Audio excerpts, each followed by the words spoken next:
Science to में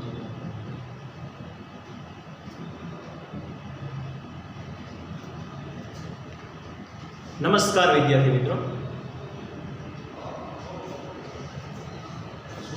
નમસ્કાર વિદ્યાર્થી મિત્રો, નમસ્કાર વિદ્યાર્થી મિત્રો, અવાજ આવતો હશે તમને? ચાલો હવે આપણે દાખલા નંબર સ્વાધ્યાય 1.2 ના દાખલા નંબર 3 થી શરૂઆત કરીએ. તો એમાં આપણને આપેલું છે નીચેના ગણોમાંથી કયા ગણ શાંત ગણ અને કયા ગણ અનંત ગણ છે તે શોધો. આ કામ આપણે કરવાનું છે. એ શાંત ગણ છે કે અનંત ગણ છે તે શોધવાનું છે. શાંત ગણ છે કે અનંત ગણ તે જણાવો. ક્લિયર? તો પહેલું એમાં જોઈએ. પહેલું આપણને આપેલું છે કે x અક્ષને સમાંતર રેખાઓનો ગણ. x અક્ષને સમાંતર રેખાઓનો ગણ. તો શાંત ગણ કોને કહેવાય, અનંત ગણ કોને કહેવાય એની ચર્ચા આપણે અગાઉ કરી કે જે ગણને તમે કાઉન્ટ કરી શકો, બરોબર, કે તમે નિશ્ચિત પદ હોય, તમને ખબર પડતી હોય તો એવા તમે એને શાંત ગણ કહેશો. પણ અનિશ્ચિત પદ હોય અથવા તો અનંત પદ હોય તો તમે એને અનંત ગણ તરીકે જણાવશો. x અક્ષને સમાંતર રેખા, તો x અક્ષને સમાંતર રેખાઓ કેટલી બધી હોય છે? ઘણી બધી હોઈ શકે, રાઈટ કે નહીં? x અક્ષને સમાંતર હોય તેવી અનંત રેખાઓ મળતી હોવાથી નિશ્ચિત પદ જાણી શકાતું નથી, નિશ્ચિત સંખ્યા મળતી નથી. તેથી કયો બનશે? આ અનંત ગણ થશે, રાઈટ? ઘણા પૂછે સાહેબ x અક્ષ સમાંતર, તો જો આ x અક્ષ છે, આ y અક્ષ છે. x અક્ષ સમાંતર, આ રેખા x અક્ષ સમાંતર થઈ, આ રેખા x અક્ષ સમાંતર થઈ, આ પણ x અક્ષ સમાંતર. જેટલી રેખાઓ મળશે બધી, આટલી બધી ઘણી બધી રેખાઓ, તો હું થોડીક જ દર્શાવી શકું, દર્શાવી નથી શકું. એટલી ઘણી બધી રેખાઓ તમને x અક્ષને સમાંતર મળવાની છે. ઓકે, તો ખબર પડી કે અનંત ગણ છે એમ. સેકન્ડ ક્વેશ્ચન તરફ જઈએ. સેકન્ડમાં આપણને આપેલું છે કે અંગ્રેજી મૂળાક્ષરોનો ગણ. ચાલો, અંગ્રેજી મૂળાક્ષરોનો ગણ. તો અંગ્રેજી મૂળાક્ષરો ફિક્સ હોય, કેટલા હોય? 26. યાદ હશે, ABCD આવડતી હોય તો ગણતરી કરશો, A B C D E F G, તો 26 મૂળાક્ષરો થાય. અંગ્રેજી મૂળાક્ષરો 26 હોય જે નિશ્ચિત પદ છે, રાઈટ? નિશ્ચિત પદ છે તો આ કેવો ગણ છે? તેથી શાંત ગણ છે. ઓકે, ત્રીજો ક્વેશ્ચન જોઈએ. ત્રીજા ક્વેશ્ચનમાં આપણે આપ્યું છે કે 5 ની ગુણિત સંખ્યાઓનો ગણ. 5 ની ગુણિત સંખ્યાઓનો ગણ કેવો મળશે? આ આપણને ખબર પડે 5 ની ગુણિત સંખ્યાઓ કઈ થાય એ આપણને મળે 5 10 15 અપ ટુ તો અનંત પદ થાય. અનંત પદ હોવાથી અથવા તો અનિશ્ચિત પદ, નિશ્ચિત પદ ન હોવાથી એમ પણ લખી શકાય. કેવો ગણ હશે? અનંત ગણ છે. શાંત ગણ નથી બનતું, અનંત ગણ બને. ઓકે, એના પછી જોઈએ આપણે નેક્સ્ટ. પૃથ્વી પર વસતા પ્રાણીઓનો ગણ. તો પહેલા પાછા જવાબ પહેલા ત્રણના ચેક તો કરી લઈએ, સાચા આવે છે કે નહીં, પછી આગળ જઈએ. તો જુઓ 1.2 એમાં તમને ત્રીજામાં અનંત, પછી શાંત, પછી વળી પાછો અનંત. ઓકે, હવે આપણે પૃથ્વી પર વસતા પ્રાણીઓનો ગણ. ચોથો પ્રશ્ન, પૃથ્વી પર વસતા પ્રાણીઓનો ગણ. ઓકે, આપણે દેખીતા તો એમ લાગે કે આનંદ ગણ છે, આનંદ ગણ નથી. એક જો તમે ગણતરી કરવાની શરૂઆત કરો તો એક સમય તમને આ નિશ્ચિત મૂલ્ય મળે, રાઈટ? તો આપણે લખી શકીએ કે અહીં નિશ્ચિત પ્રકારનું પદ મળી શકતું હોવાથી શાંત ગણ. આમ તો તોફાની જ છે, આ શાંત છે જ નહીં, કારણ કે પૃથ્વી પરના વસતા બધા પ્રાણીઓને ગણવા જાવ તો કેટલા બધા પ્રાણીઓ થાય, બરોબર? કોઈ પેલો ટાઈમ ન હોય, પણ આપણે ટૂંકમાં પણ એનો શાંતનો જવાબ આપ્યો છે. એના પછી છે ઉગમ બિંદુ 0 0 માંથી પસાર થતા વર્તુળોનો ગણ. ઉગમ બિંદુ 0 0 માંથી પસાર થતા વર્તુળોનો ગણ. તો ઉગમ બિંદુમાંથી કેટલા વર્તુળો પસાર થઈ શકે? ઘણા ને પછી એક જ થાય, એક નો થાય, ઘણા બધા થાય. 0 0 માંથી અનંત ગણી ન શકાય અનિશ્ચિત પ્રકારના વર્તુળ, અનિશ્ચિત પ્રકારના વર્તુળ ઉદ્ભવી શકે. તેથી આ ગણ કેવો છે? અનંત ગણ છે, રાઈટ? અનંત ગણ બને ગણાય કેવી રીતે સાહેબ? મને તો ન ખબર પડી. તો તમે 0 0 લઈ લો, આ 0 0 એમાંથી એક તો તમને આ વર્તુળ મળે, બીજું તમને આ વર્તુળ મળે, ત્રીજું તમને આ વર્તુળ મળે. વર્તુળ જેવું લાગતું નથી પણ માનજો, એવી રીતે આ બાજુ પણ તમને વર્તુળ મળે, ઘણા બધા. એ તો ઠીક, આમે વર્તુળ મળે. દિવાળી આવી ગઈ છે, રંગોળી દોરાઈ રહી છે, બરોબર? તો ઘણા બધા પ્રકારના વર્તુળ મળે છે. કોઈ હજી તો આમે વર્તુળ મળે, લો આમે એટલે આ વર્તુળ જેવું લાગતું નથી સાહેબ, પણ વર્તુળ બને. હો તમે વિચારો તો ઘણા બધા વર્તુળ બની શકવાના છે જે ઉગમ બિંદુમાંથી પસાર થઈ શકતા હોય. ક્લિયર? તો તમને બેઝિક કોન્સેપ્ટ ક્લિયર થઈ ગયો હશે, રાઈટ? પછી આપણે નેક્સ્ટ દાખલા તરફ જઈએ. દાખલા નંબર 4 તરફ.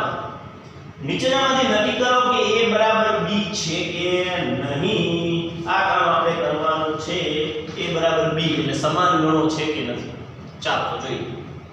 દાખલા નંબર 4.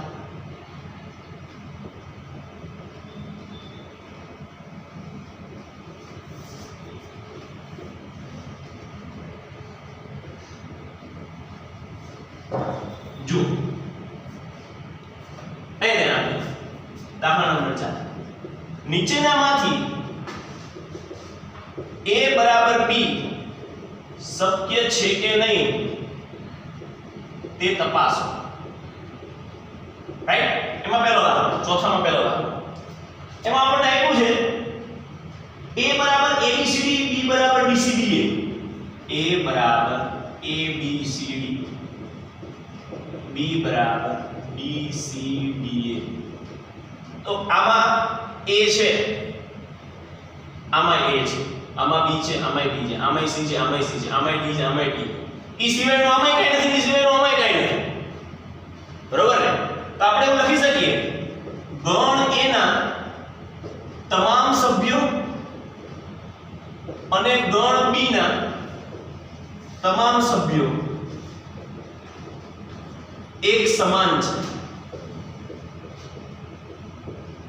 તેથી a બરાબર b એટલે કે સમાન ગણ થાય. દાખલો પૂરો, રાઈટ? જોઈ ખબર પડી ગઈ કે સમાન ગણ થવાનું. બીજો દાખલો a બરાબર 4 8 12 16. a બરાબર 4 8 12 16. b બરાબર જોઈએ, b બરાબર આપણને મળે છે 8 4 16 18. 8 4 16 18. રાઈટ?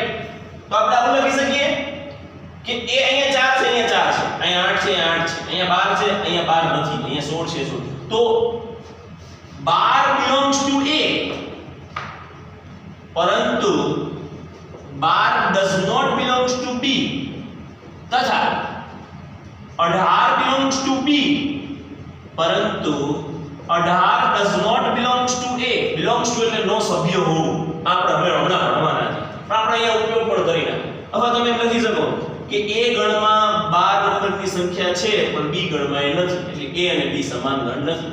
તેથી a અને b ના તમામ સભ્યો એક સમાન ન હોવાથી a બરાબર b સમાન ગણ નથી. રાઈટ? ત્રીજો દાખલો આપણને એવું આપ્યું છે કે a બરાબર 2 4 8 16 a બરાબર 2 4 8 16 છે ફરી 2 4 6 8 10 છે 2 4 6 8 10 રાઈટ b બરાબર કેટલા છે b બરાબર x કે જ્યાં x એ યુગ્મ પૂર્ણાંક છે એવું છે ને એ યુગ્મ ધન પૂર્ણાંક છે એ યુગ્મ ધન પૂર્ણાંક છે અને x > 10 છે તો આને ગુણધર્મની રીતે આપ્યું છે કે યાદની રીતે લખો યુગ્મ ધન ધનથી શરૂઆત એટલે 2 4 6 8 10 12 14 આવી આવશે 2 4 6 8 10 12 14 પણ એ કીધું 10 અથવા 10 કરતા ઓછું લે પૂરું થઈ ગયું યાદની રીતે લખતા b આટલું મળે રાઈટ તો લખવાનું b ને યાદીની રીતે લખેલ છે તો જોઈ શકાય છે a અને b ના તમામ સભ્યો સમાન છે તો લખશું અહીં a અને b ના તમામ સભ્યો સમાન હોવાથી a અને b સમાન ગણ છે a બરાબર b રાઈટ a અને b સમાન ગણ છે આપણે તો જોવાનું a બરાબર છે કે નહીં a બરાબર b થાય છે એટલે કે a બરાબર b થાય છે આ ઓળખવું પડશે ને a બરાબર b થતું નથી બરાબર અહીંયા a બરાબર b થાય છે ઓકે ચાલો હવે ચોથો દાખલો જોઈએ ચોથો દાખલો આપણને એવું આપ્યું છે a બરાબર x કે જ્યાં x એ 10 નો ગુણિત છે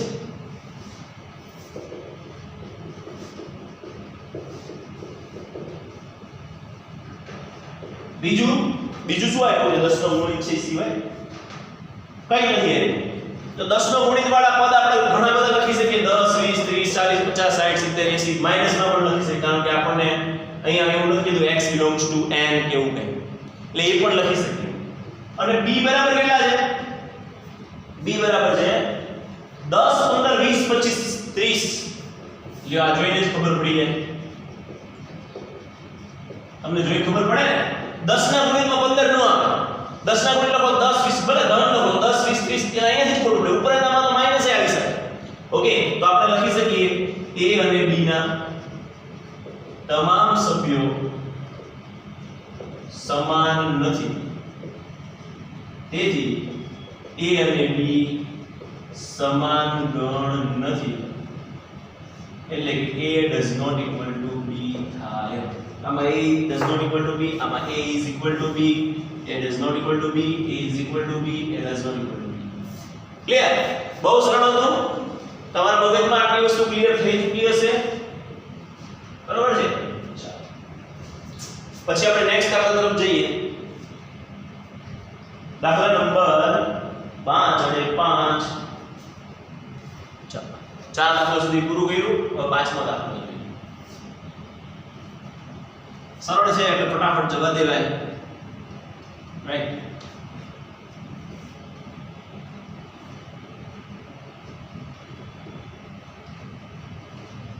આજે આપણે બહુ મહત્વની થિયરી શીખવાના છે હમણાં આ દાખલા પૂરા થાય એટલે થિયરી શીખવી belongs to not belongs to implies not double implies okay આ બધી વસ્તુ આપણે શીખીશું તો અત્યારે થિયરી પહેલા આપણે દાખલા પૂરા કરીએ નીચે આપેલી જોડીઓના ગણ સમાન છે કારણ આપો દાખલા નંબર 5 નીચે આપેલ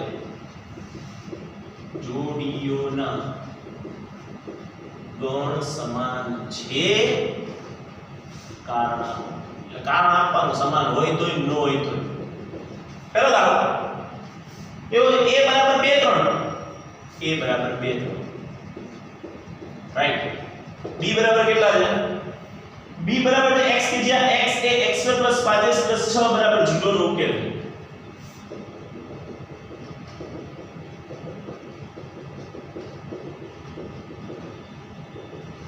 એટલે આની યાદીની રીતે લખો a તો લખાઈ ગયો આની યાદીની રીતે લખો તો આનો ઉકેલ પહેલા મેળવવો પડશે x2 5x 6 બરાબર 0 2 તરી 6 તો કે યસ 3x 2x 6 બરાબર 0 બે પદ x કોમન x + 3 2x + 3 એટલે કે x + 3 બરાબર 0 x + 2 બરાબર 0 એટલે કાં તો x ની સંખ્યા કિંમત -3 -2 એટલે b ને યાદની રીતે લખો તો b શું લખાય -2 -3 અથવા તો -3 -2 આ બે તમને સમાન દેખાય છે લખી શકો આ a મળ્યો આપણને યાદની રીતે આ b મળ્યો આપણને યાદની રીતે તો લખવાનું a અને b ના એક પણ સભ્ય સમાન ન હોવાથી સમાન ગણ નથી રાઈટ જોડીઓના ગણ સમાન છે તો કે ના સમાન ગણ નથી a does not equal to b થાય છે બરાબર બીજો દાખલો જોઈએ બીજા દાખલાની અંદરમાં આપણે આ રીતે એવી a બરાબર x કે જ્યાં x એ ફોલો શબ્દનો મૂળાક્ષર છે a બરાબર x કે જ્યાં x એ ફોલો શબ્દનો મૂળાક્ષર રાઈટ તો આને આપણે લખવાનું થાય યાદની રીતે તો કેવી રીતે લખાય તમને ખબર રિપીટ નહીં કરવાનું f આવશે o આવશે l આવશે બીજી વાર l નહીં આવે બીજી વાર o નહીં આવે w આવશે રાઈટ ચલો આવશે ઓકે b બરાબર જોઈએ તો b બરાબર આપણા કિસ્સામાં શું છે y કે જ્યાં y એ વોલ્ફ શબ્દનો મૂળાક્ષર છે y કે જ્યાં y એ વોલ્ફ શબ્દનો મૂળાક્ષર તો આપણે યાદની રીતે લખો શું લખાય w o l f આમાં w છે o o છે l l છે f f છે એ સિવાયનું બીજું આની પાસે કાંઈ નથી સિવાયનું બીજું આની પાસે કાંઈ નથી તો એમ લખી શકીએ અહીં a અને b ના તમામ સભ્યો સમાન હોવાથી a અને b સમાન ગણ છે તેથી a બરાબર b પાંચમો દાખલો કમ્પ્લીટ પછી આપણે છઠ્ઠા દાખલા તરફ જઈએ બસ છઠ્ઠા દાખલામાં કાંઈ નથી સાવ સરળ વસ્તુ છે નહીં ચાલો જુઓ હવે દાખલા નંબર 6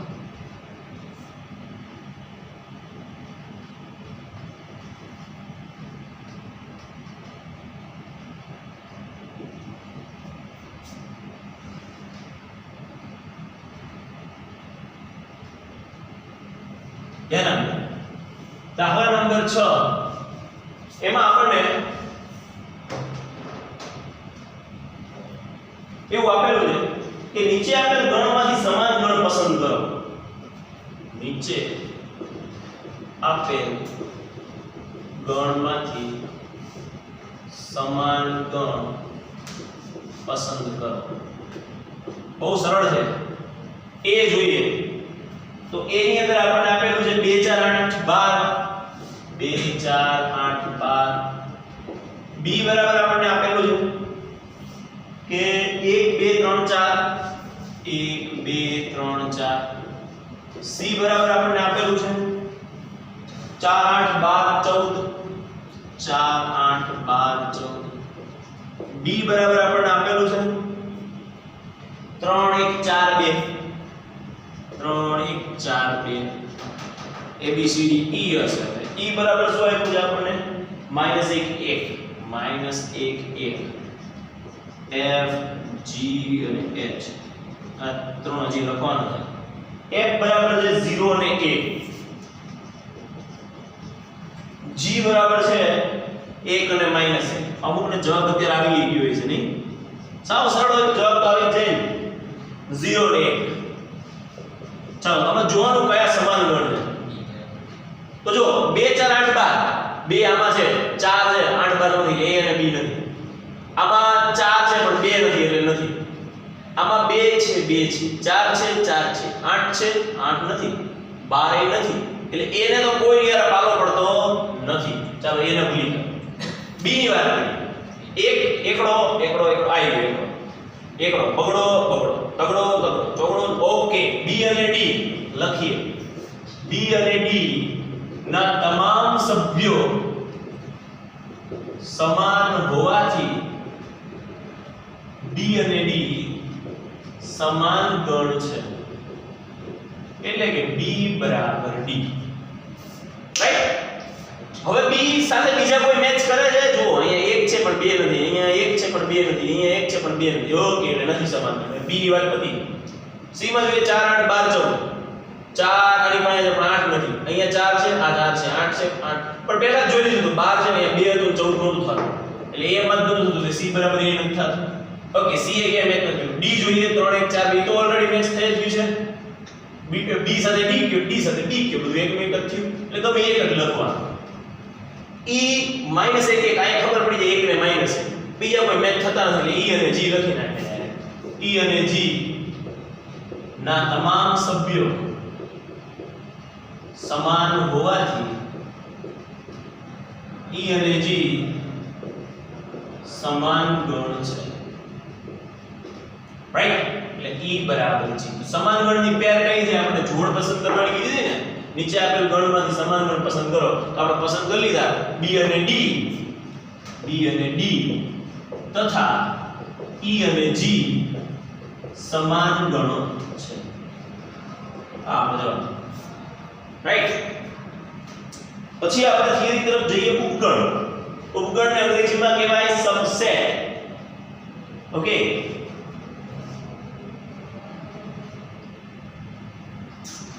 આપણે જાણ્યા છે ઉપગણ વિશે મેં આની અગાઉ જ્યારે આ ચેપ્ટરની શરૂઆત કરી ત્યારે ઉપગણ ને બિલોંગ્સ ટુ ને બધું મેં તમને શીખવાડેલું છે બરાબર છે સબસેટ ને બિલોંગ્સ ટુ ને નો સભ્ય હોવું ને આવું બધું મેં તમને લખાવેલું પણ છે થોડી ઘણી ખબર પડી છે 9મા ધોરણમાં પણ આનો થોડો ઘણો ભાગ આવી ગયો છે 10મા ધોરણમાં સોરી તો આપણે આને કહેશું ઉપગણ આને અંગ્રેજીમાં કહેવાય સબસેટ નો ઉપગણ હોવું નો ઉપગણ એટલે ખાલી જગ્યાનો ઉપગણ બી નો ઉપગણ સી નો ઉપગણ ડી નો ઉપગણ ઈ નો ઉપગણ પછી આ ઉપગણની વાત થઈ ગઈ એને દર્શાવવામાં આમ સી જેવું આમ દર્શાવવાનું ઉપગણ જેવું લાગે બરાબર પછી નો ઉપગણ હોવું પછી બિલોંગ્સ ટુ આમ કઈ વચ્ચે આમ લાઈન કરો તો શું થાય આનો મતલબ નો સભ્ય હોવું એને અંગ્રેજીમાં કહેવાય બિલોંગ્સ ટુ ઓકે તમને અંગ્રેજી શબ્દ સમજાજો તો અંગ્રેજી શબ્દ અમે તો બોલતા હોય એવું બોલીએ કે એ નો સભ્ય બી એવું ન બોલે એ બિલોંગ્સ ટુ બી એવું બોલે ઓકે તો પહેલા આપણે ભણીશું ઉપગણ કોને કહેવાય સબસેટ ઉપગણ ચાલો ધ્યાન તો સબસેટ આપણે લખીએ તો સમજો કે તમને ઉદાહરણ સ્વરૂપે પહેલા જોઈએ વ્યાખ્યા તો જોવાની છે ઉદાહરણ સ્વરૂપે જોઈએ માન લો કે તમને a બરાબર આપે 1 2 3 b બરાબર તમને આપે 4 3 2 1 આવું આપ્યું તો આમાં હું a બરાબર ખાલી જગ્યા સોરી a બરાબર નો લખ્યો બરાબર નહીં લખવાનું ખાસ ધ્યાન રાખો a ખાલી જગ્યા b આવું આપ્યું તો આમાં મને ઓપ્શન આપે ઓપ્શન a ઉપગણ ઓપ્શન b ઉપગણ નથી option c belongs to and option d does not belong to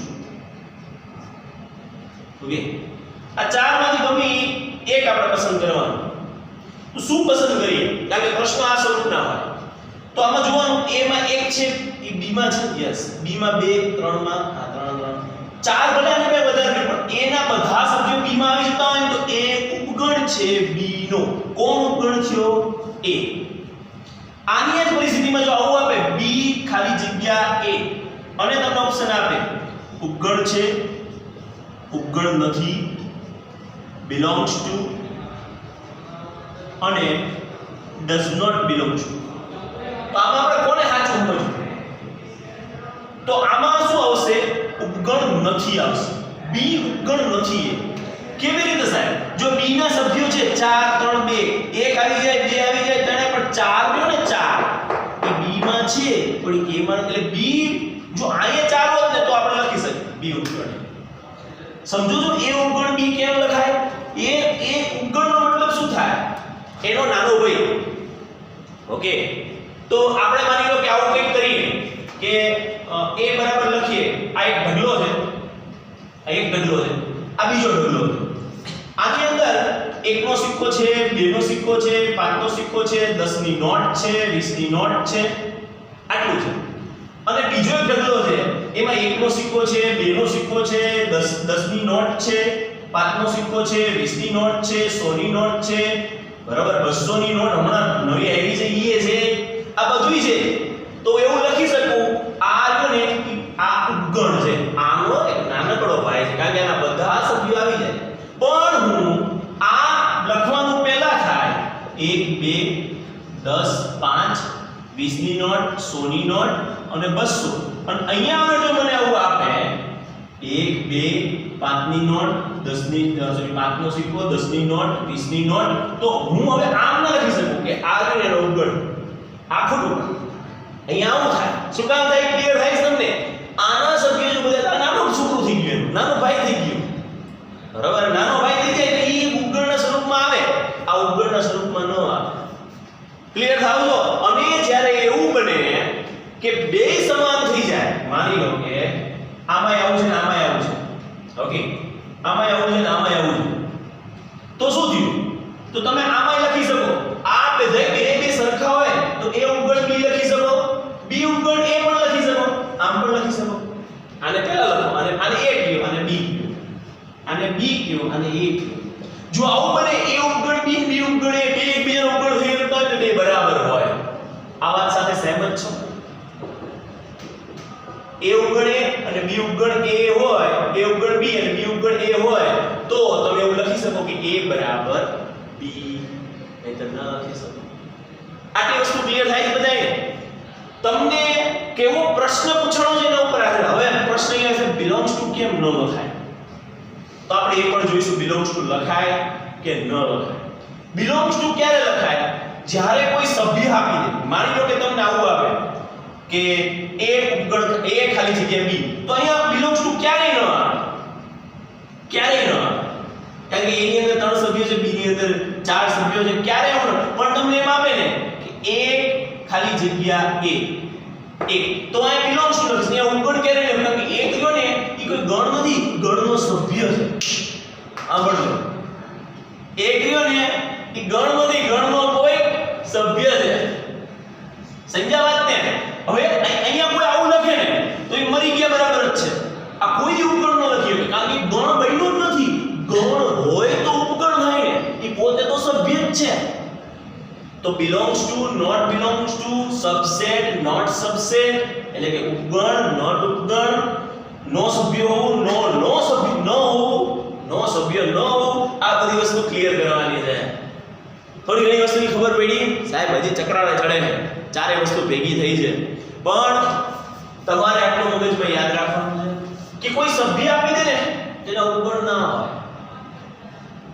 કોઈ સભ્ય આપી દે એનો ઉપગણ ના હોય, એ belongs to હોય. ઉપગણ કોને? આ ખોટું પડે, આ ખોટું છે અને આ સાચું. એનો સભ્ય થઈ જાય એનો ઉપગણ નથી થાય. ક્લિયર? વ્યાખ્યા તો બધું હવે સમજ્યા ભાઈ. આપણા મગજનું ક્લિયરન્સ મહત્વ. વ્યાખ્યા હું લખું, જો a નો કોઈ ઉપગણ b હોય, ઓકે, એના સભ્યો b માં, એના બધા જ સભ્યો b માં હોય, તો a b નો ઉપગણ કહેવાય. આવું લખી ના બોલો, આમાં તમને શું ખબર પડશે? કઈ ખબર નહીં પડે. સમજો આટલી વસ્તુ કે તમને શું આપ્યું છે અને તમે શું લખી રહ્યા છો. આ વસ્તુને ક્લિયર કરો. આ ઉદાહરણ બેસ્ટ ઉદાહરણ છે, બેઝિક ક્લિયર કરો. બાકી એડવાન્સમાં જશો ત્યારે આમાંથી ઘણું બધું થઈ શકશે. પણ આ ઉપગણ હોવું, ઉપગણ ન હોવું, આ સાચું છે, આ ખોટું, આટલી વસ્તુ વધારે પડતી ઇમ્પોર્ટન્ટ છે. ઓકે, તો તમને આનો ફોટો મળી જશે. પછી આપણે વ્યાખ્યા પણ જોવાની છે. આ જસ્ટ આપણે ઉદાહરણ લીધા છે. ઉદાહરણ આ પણ એક પ્રકારનું ઉદાહરણ. આ બંને એક જ છે વસ્તુ. આમાંથી તમારે લખવાનું. 4 પ્રશ્નો છે. પહેલો પ્રશ્ન, આ બીજો પ્રશ્ન, આ ત્રીજો પ્રશ્ન, આ ચોથો પ્રશ્ન અને આમાંથી પ્રશ્ન પૂછાના છે. રાઈટ? તમારે તમારી ફેરબુકમાં આટલું લખશો તો તમે ગમે ત્યારે પણ આ સમજી શકશો. આટલી બેઝિક કોન્સેપ્ટ છે. જોઈએ હવે હું વ્યાખ્યા લખું છું, પછી તમને થોડું ઘણા પ્રશ્ન પણ જણાવીશ. હું જ પ્રશ્ન પૂછીશ ને હું જ જવાબ આપીશ, બરાબર ને? પણ એ પ્રશ્ન તમને ઉદ્ભવ્યા હોય ને એવા જ હશે. ચાલો, ઉપગણ હોવું, belongs to થવું ઓકે એ આપણે જોવાનું છે. માની લો કે આની વ્યાખ્યા લખવા દે તો શું થાય? જો A ના તમામ સભ્યો B ગણ B માં જો ગણ A ના ગણ શબ્દ વાપરીએ જો ગણ A ના તમામ સભ્યો ગણ B માં હોય તો A એ B નો ગણ છે તેમ કહેવાય.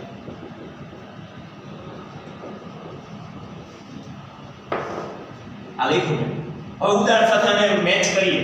માની લો કે આવું આપે A બરાબર 1 2 3 B બરાબર આપે તમને 4 3 2 1 તો અહીંયા તમને આ વ્યાખ્યા અનુરૂપ થાય છે. જો ગણ A ના તમામ સભ્યો 1 2 3 ગણ B માં હોય ગણ B માં જે 1 2 3 તો કે આ છે તો A B નો ઉપગણ કહેવાય. તો લખીએ તો A ઉપગણ B.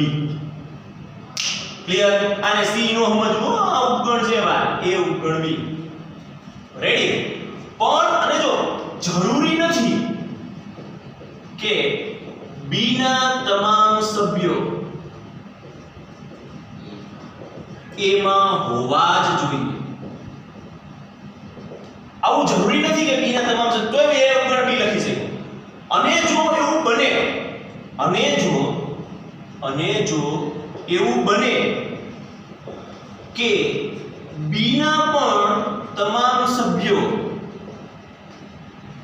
A માં હોય તો એવું બને કે B ને તમામ સભ્યો A માં થઈ જાય તો આવું આપી દે તો A ના તમામ સભ્યો B માં છે B ના તમામ સભ્યો A માં છે તો એમ કહ્યું કે આપણી સમાન ગણ છે તો A અને B સમાન ગણ કહેવાય. ટૂંકમાં કહેવાનો મતલબ એમ ત્યાં તમે A ઉપગણ B લખી શકો B ઉપગણ A લખી શકો અને A બરાબર B લખી શકો. રાઈટ? આ વ્યાખ્યા સમજાવી. જો ગણ એના તમામ સભ્યો ગણ B માં હોય તો A B નો ઉપગણ છે પણ જરૂરી નથી કે B ના તમામ સભ્યો એમાં હોવા જ જોઈએ. પણ આમાં મેં ઉદાહરણ લીધું એવું બન્યું પણ એ 4 લઈ લો તો વળી પાછું ન બને. 4 લઈ લો તો એવું ન કહી શકું કે B ના તમામ સભ્યો એમાં છે. નથી તો છતાં A ઉપગણ B થયું. હા B ઉપગણ A નહીં થાય પણ માની લો કે એવું પણ બન્યું કે B ના પણ તમામ સભ્યો A માં નીકળ્યા તો A અને B સમાન ગણ કહેવાય. ટૂંકમાં આપણે હવે સમજવાનું છે ઇમ્પ્લાઇઝ એટલે પ્રેરણ. આના વિશે સવિસ્તાર ઘણું બધું મેથ્સમાં ભણવાનું. પ્રેરણનો મતલબ શું થાય? જો A ઉપગણ B અને B ઉપગણ A ઉપગણ B અને B ઉપગણ A તો આપણે એવું લખી શકીએ ઇમ્પ્લાઇઝ A બરાબર B. જો A ઉપગણ B અને B ઉપગણ A તો ઇમ્પ્લાઇઝ નો મતલબ થાય તો ઓકે તો આપણે લખી શકીએ A belongs to A અને small a belongs to B તો A ઉપગણ B. ઈ લોકો ઇમ્પ્લાઇઝ માટે બહુ સારી કન્ડિશન વાપરે છે. આપણે એવું ઉદાહરણ લઈએ તમને વધારે ક્લિયર થાય. જો માની લો કે A બરાબર સ્મોલ a અને B બરાબર પણ સ્મોલ a આટલું જ અથવા તો 1 લઈ તો તમને વધારે આને એકાકી ગણ કહેવાય. એક જ સભ્ય હોય તો શું કહેવાય? એકાકી ગણ. હજી સુધી તમારે કદાચ આવ્યું નહીં હોય બોયલો નહીં હોય પણ હવે તમે મગજમાં રાખજો. જો તમને એક જ સભ્ય આપે માની લો કે આવું આપે B બરાબર 5 તો આને શું સમજશો? એકાકી ગણ બરાબર એકાકી ગણ. રાઈટ? તો અહીંયા હું કાઢી નાખું ઉપર લખું છું તમને જરાક સમજાવવા થોડું રમવું જરૂરી છે નહીતર ભૂલી જાઓ તમે. અને અમુક તો 15 જણા એવા જ હોય છે ક્લાસમાં કે ઈ બધું મ્યુટ કરીને સાઈડમાં મોબાઈલ મૂકીને બેઠા હોય એ બોલે રાખે છે એમ બોલવું હોય. બરાબર? આવું આવ્યું આપણને તો અહીંયા 1 જે રહ્યો ને એ belongs to A થાય. ચાલો આવું આપણે લખી નાખીએ 1 2 3 લખી નાખીએ તમને વધારે ખબર પડે એટલે. અહીંયા 1 2 3 આપ્યું ધારી લો તો 1 belongs to A 1 belongs to B implies A બરાબર B. આમ પણ લખી શકો. રાઈટ? અહીંયા તમે આમ પણ લખી શકો. માની લો ખાલી એનો રાખો તોય માનો તમને જે અનુકૂળ આવે તમે રાખી શકો પણ સમાન ગણ માટે બંનેમાં સભ્ય સમાન હોવા જોઈએ. આ implies જે શબ્દ વાપરો ને implies આને કહેવાય પ્રેરણ અને અંગ્રેજીમાં લખાય implies. તમારી બુકની અંદર આ બધી વસ્તુઓ મસ્ત રીતે સમજાવેલી છે. એકદમ મસ્ત રીતે. ઓકે તમે એક બે વાર વાંચશો ને તો પણ તમને આ બધી વસ્તુ ક્લિયર થઈ જશે. હવે દ્વિપ્રેરણ, આને પ્રેરણ કહેવાય. પ્રેરણ. દ્વિપ્રેરણ કોને કહેવું? A ઉપગણ B, B ઉપગણ A, બંને બાજુ સાચું પડે, બંને બાજુ સાચું પડે તો ડબલ ઇમ્પ્લાઇઝ કહેવાય. આને કહેવાય ડબલ ઇમ્પ્લાઇઝ અથવા તો દ્વિપ્રેરણ. ઓકે, અને ડબલ ઇમ્પ્લાઇઝ શબ્દ વાપરી શકીએ. Double implies. ઓકે, બે વખત આપણે ઇમ્પ્લાઇઝ કરીએ. A ઉપગણ B, B ઉપગણ A, ત્યારે તમે લખી શકો A બરાબર B. આવી કન્ડિશન પણ કરી શકો. ઓકે, અહીંયા એક આપણે મિસ્ટેક કરી કે બરાબર લખવાની જગ્યાએ ઉપગણ લખવું હોય તો લખી શકાય. બરાબર? અહીંયા 1 2 3 આપણને સભ્યો આપી દીધા હોય તો પણ આ વસ્તુ સરળ બને. અહીંયા માની લો કે 4 સભ્ય આપી દીધા છે તો આપણે 1 2 3 લખી શકીએ કે નહીં? એક belongs to A, એક belongs to B. અથવા તો એક બહુ સરળ રસ્તો સમજવાનો. અહીંયા એકડો લે, અહીંયા 4 લે, અહીંયા એકડો છે, અહીંયા એકડો છે તો ખાલી અહીં પણ એકડો છે તો A ઉપર B લખીએ. બંને રીતે સમાન હોય ને ત્યારે ડબલ ઇમ્પ્લાઇઝ રાખવું પડે. આને કહેવાય ઇમ્પ્લાઇઝ એટલે કે પ્રેરણ, આને કહેવાય ડબલ ઇમ્પ્લાઇઝ A બરાબર B. હજી ઘણાને તકલીફ છે સાહેબ, માંડ ખાલી ગણ, શાંત ગણ, અનંત ગણ બધું મગજમાં ઉતરું હતું. તા તમે નવું લાવ્યા સબસેટ, નો ઉપગણ. પછી આ નવું લાવ્યા belongs to, નો સભ્ય. હવે પાછું નવું લાવ્યા ઇમ્પ્લાઇઝ પ્રેરણ, ડબલ ઇમ્પ્લાઇઝ દ્વિપ્રેરણ. પણ આપણને ફાયદો એક ઈ છે કે આનો વધારે પડતો ઉલ્લેખ આ ચેપ્ટરમાં છે નહીં. આના માટે અલગથી નવું ચેપ્ટર ભણવાનું છે ઇમ્પ્લાઇઝ અને ડબલ ઇમ્પ્લાઇઝ માટે. ઓકે, પણ થોડું ઘણું ક્લિયર અત્યારે થઈ જાય એટલા માટે આપણે એક આ ઉદાહરણ છે સરસ મજાની ઇમ્પ્લાઇઝ અને એક આ ઉદાહરણ છે ડબલ ઇમ્પ્લાઇઝ. ઓકે, જે આ ક્યારે ઉદાહરણ થાય આના માટે ક્યારે બને? જ્યારે A બરાબર B બને. એટલે માન લો કે તમને આવું આપ્યું A બરાબર 1 2 3 અને B બરાબર 3 2 1 આવું આપ્યું ત્યારે તમને ડબલ ઇમ્પ્લાઇઝ યુઝ કરવું પડે. બરાબર? બંને સભ્યો બંનેમાં સમાન હોય. ફરીથી પ્રેરણ અને દ્વિપ્રેરણની ચર્ચા કરીએ. પ્રેરણ કોને ક્યારે વાપરવું? બંનેમાં ઘટકો અલગ અલગ સંખ્યા હોય પરંતુ A નો ઘટક બધા જ ઘટકો B માં આવી જતા તો તમે એમ લખી શકો 1 belongs to A થયું, 1 belongs to B થયું એટલે A ઉપગણ B છે પ્રેરણ થયું. પણ બંનેના સભ્ય સરખા હોય તો એમ કે A બરાબર B અને B બરાબર A. આમાં તમે A બરાબર B નો વાપરી શકો પણ A ઉપગણ B લખી શકો. આમાં તમે A ઉપગણ B લખી શકો, અહીંયા A બરાબર B ન લખી શકો કારણ કે આના તમામ સભ્યો આમાં નથી. આના તમામ સભ્યો આમાં છે પણ આના તમામ સભ્યો આમાં નથી એટલે તમે A બરાબર B ન લખી શકો. શું લખવું પડે? A ઉપગણ B. અહીંયા નો belongs to વાપરો, અહીંયા ની નોડ વાપરો. મેં ક્યારે આપ્યું 1 ઉપગણ A ન લખાય એટલે 1 સભ્ય છે વાત. સમજો 1 સભ્ય છે. ક્લિયર? તો 1 ઉપગણ ક્યારે કોઈ સભ્ય ક્યારે ઉપગણ ન બની જાય. સભ્ય જ રહે. ઉપગણ એ આખો સમૂહ હોય તો જ ઉપગણ બને. ઓકે, તો ક્યારે આપણે 1 ઉપગણ A નહીં લખીએ. 1 belongs to A આ સાચું. આખું આ મગજમાં ફિટ કરજો. મગજમાં સારી રીતે ફિટ કરજો.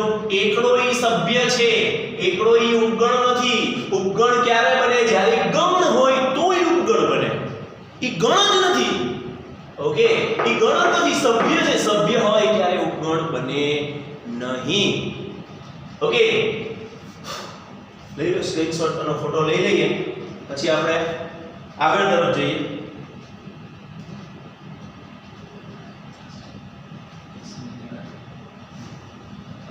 તો અહીંયા સુધી રાખીએ. 10 મિનિટ જેવું બાકી છે, 5-10 મિનિટ 6 વાગવામાં. કાલે આપણે ઉપગણને નો સભ્યો belongs to ને દ્વિપ્રેરણ પ્રેરણની થોડી ઘણી ચર્ચા કરીને સ્વાધ્યાય તરફ જવું. ચિંતા ન કરતા આવડી જાય.